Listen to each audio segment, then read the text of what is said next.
Attorneys for the Mexican government were at the U.S. Supreme Court Tuesday arguing American gun makers should be held liable for the deadly cartel violence carried out with American-made weapons. Back on February 20th, the Trump administration designated 6 Mexican cartels as foreign terrorist organizations. The Mexican government is seeking billions of dollars from 7 major U.S. gun makers and 1 gun wholesaler to recover costs related to gun violence and to stop the marketing and trafficking of illegal guns to Mexico. An attorney for one of the gun companies, Smith & Wesson, said Mexico's lawsuit rests on routine business practices.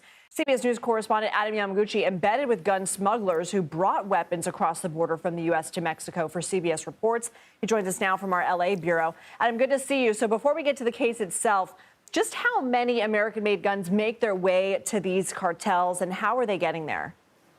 Well, the U.S. government estimates that anywhere between 250,000 to 1 million guns make their way from the U.S. into Mexico each year.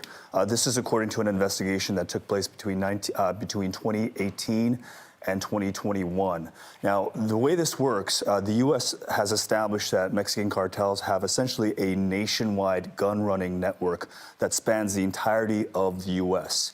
Straw buyers go to dealers, they go to online websites and portals, and they go to gun shows to essentially purchase these weapons for themselves, but then funnel them into this illicit network that traffics them down across the border and into Mexico. And we had a first-hand look at how this happens. We met with a guy who had just minutes before managed to smuggle a handful of weapons in his vehicle, in secret compartments within his car, driven it across from Arizona into Mexico, and he showed us just how he does this.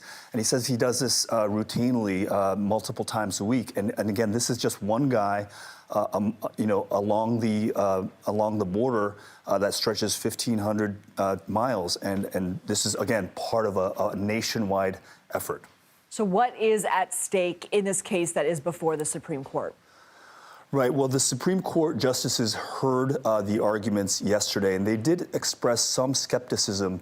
And what is at stake here is whether the Mexican government can fully establish whether the gun manufacturers knowingly supply these guns to cartel members, knowing that they are going to be used to inflict violence.